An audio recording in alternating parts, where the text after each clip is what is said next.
সবাইকে আমার আনন্দিত জয়গুরু। আমি আর শঙ্কর দত্তদা আচার্যদেবের কাছে গেছিলাম। তিনি বললেন প্রত্যেকটা মানুষ যেন খুব আনন্দ করে। তিনি গ্যারান্টি নিলেন যে প্রত্যেকটা মানুষ যেন এই উৎসবে এসে আনন্দ করে। তো সে কথা আমি বললাম যে জিজ্ঞেস করেন সবাই আনন্দ পেয়েছি কিনা। প্রত্যেকটা আমরা কোনোদিন এ ধরনের উৎসব আমরা করিনি। আচার্যদেবের নির্দেশে এবার যে উৎসবটা হলো একটা ইউনিক জিনিস। একবার কোনো কালেকশন করা যাবে না, সবাইকে নিমন্ত্রণ করতে হবে, এক নম্বর ইউনিক। দ্বিতীয় হচ্ছে যে প্রত্যেকটা কেন্দ্র মন্দির এতে ইনভলভ থাকে, বিশেষ করে মায়েরা খুব কাজ করে, ডিপি ওয়ার্স করে, তারা দীক্ষা করায়, তারা সবকিছু করে, কিন্তু যতক্ষণ উৎসব হয় তাদের কোনো পার্টিসিপেশন থাকে না, বাইরের লোক এসে গান বাজনা করে।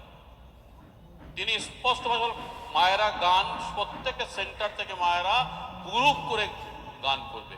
সেবার কিন্তু এটা হয়েছে, যদিও আমাদেরটা আরো একটু বৃহদ্রূপী হতে পারত, কিন্তু আমাদের বড় তার আশীর্বাদ যে পূজনীয় সিপাহীদা আমাদের কাছে এসে আশীর্বাদ দিয়ে গেছে, এটাও একটা অতিরিক্ত পাওয়া।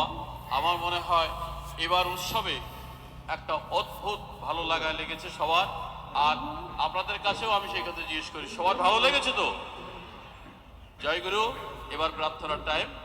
আপনারা সবাই অত্যন্ত দূর দূর থেকে এসছেন, আমি ধন্যবাদ দিয়ে আপনাদের ছোট করবো না। জয়গুরু।